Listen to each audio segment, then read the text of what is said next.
climate disaster. The crisis of the 21st century ended the last vestiges of democracy.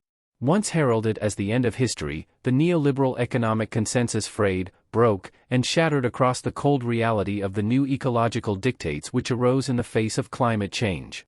In its place rose green regimes, authoritarianism, new nationalism expressed across large state blocs, and the totalitarianism of the technocrats who only had to turn the key to lock in the new international system.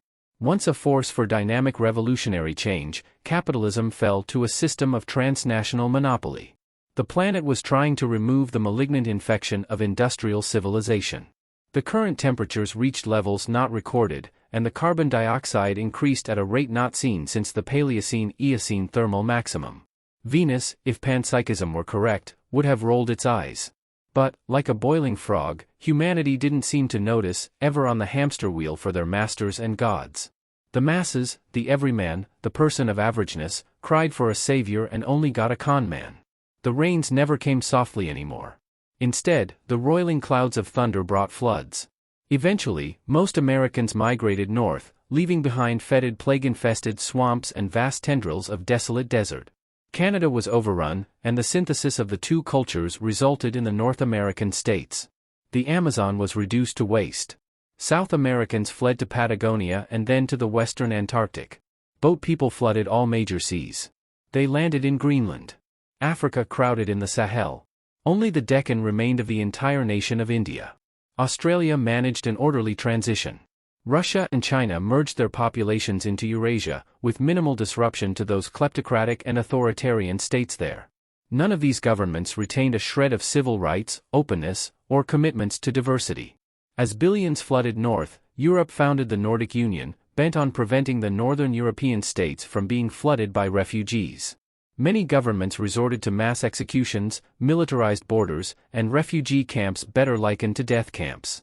But bound by the collective pressure of a hostile environment, these governments could not think of warring against each other, despite the destruction of the UN.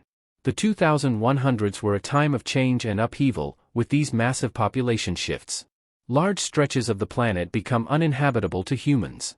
As a result, renewables, lattice, and magnetic confinement fusion become more prominent. Space colonization becomes necessary, as resources are mined from the outer and inner solar system to feed the remaining population. O'Neill cylinders provide agriculture, worlds like Europa provide water, Titan hydrocarbons for plastics and other applications.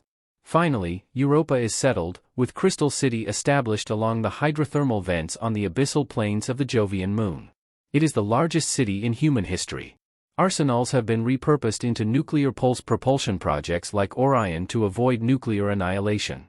Humanity launches the first of many expeditions outside the solar system, all of them designed to be generation ships. A replacement for the UN, called United Humanity, rules as an effective world parliament. Most democracies have irrevocably changed towards authoritarianism, under the pressures of mass migration and technocratic oligarchs who control the remaining flow of global capital. Deserts stretch across the equatorial regions. Over 1 billion have died, with billions having migrated to the new regions, and billions more have left the Earth entirely for colonies in the solar system.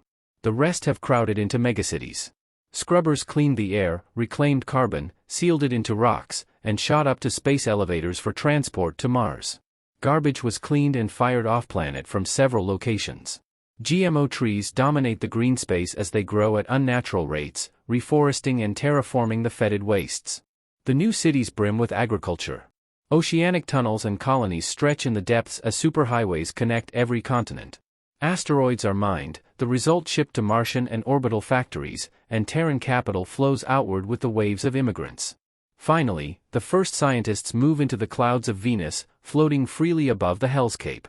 Eventually, the generation ships all go silent, and humanity considers the handful of them lost, succumbing to societal collapse within the second or third generation.